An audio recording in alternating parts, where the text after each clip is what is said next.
Hello guys, welcome back to an episode of Command Swap Tutorial. This is episode 11, and today I'm going to be showing you how to make a random number generator using loot tables. Let's get into the video.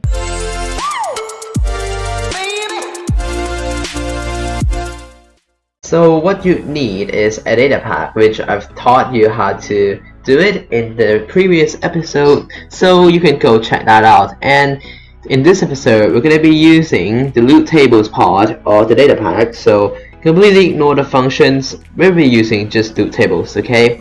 So in this case, yeah, we have the template loot table, which I've taught you how to make it, and yeah, just go check that out also in the previous episode. And yeah, I really recommend you check that out first before you coming in any of this, because yeah, we're gonna go a little bit deeper than the last episode. So yeah, just look at the rows thingy here, and then yeah, the min and the max here is gonna be the range that it's gonna random the number from, like the upper bound and the lower bound of the random min. Okay, and the bad thing about this is you can't actually randomize. You actually can't do negative numbers. I believe, I don't think you can. So yeah, that's the only downside to this.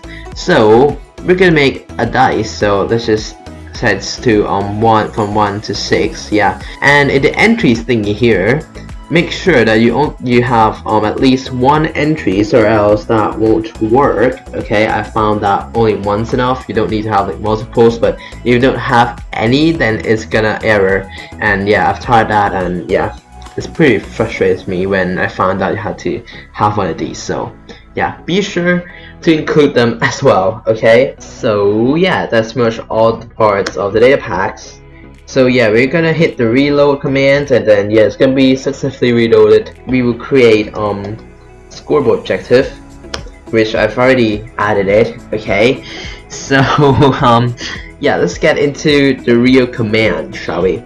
So let's do execute store. Okay, result. So it's gonna store the result from the loot tables. Okay, or do some fake players, so value, and then RDM. Okay, it's gonna run loot. In this case, we're gonna choose the spawn function because that works. Yeah, and when you choose the spawn function, it's going to spawn the items in. So to handle that, yeah, we just spawn it at you know, a really far location, and it still works. Okay, and then choose the option here to be loot. Just choose your loot table. As you can see here, it's gonna keep randomizing pretty much every time. Yeah, so what this command is essentially doing is it's gonna store the result of this command inside the scoreboard of the value variable in the RDM objective. Yeah, what the loot command actually does, just summoning the loot item, and yeah, you can see the output over here, right? It's gonna be the same as how many items been summoned, and so it's gonna store the output of that into the scoreboard, thus giving us a randomizer. Actually, they said I used tons of RNGs in my older maps, and yeah, it's true, but I use a droppers RNGs, which is not as weird as this.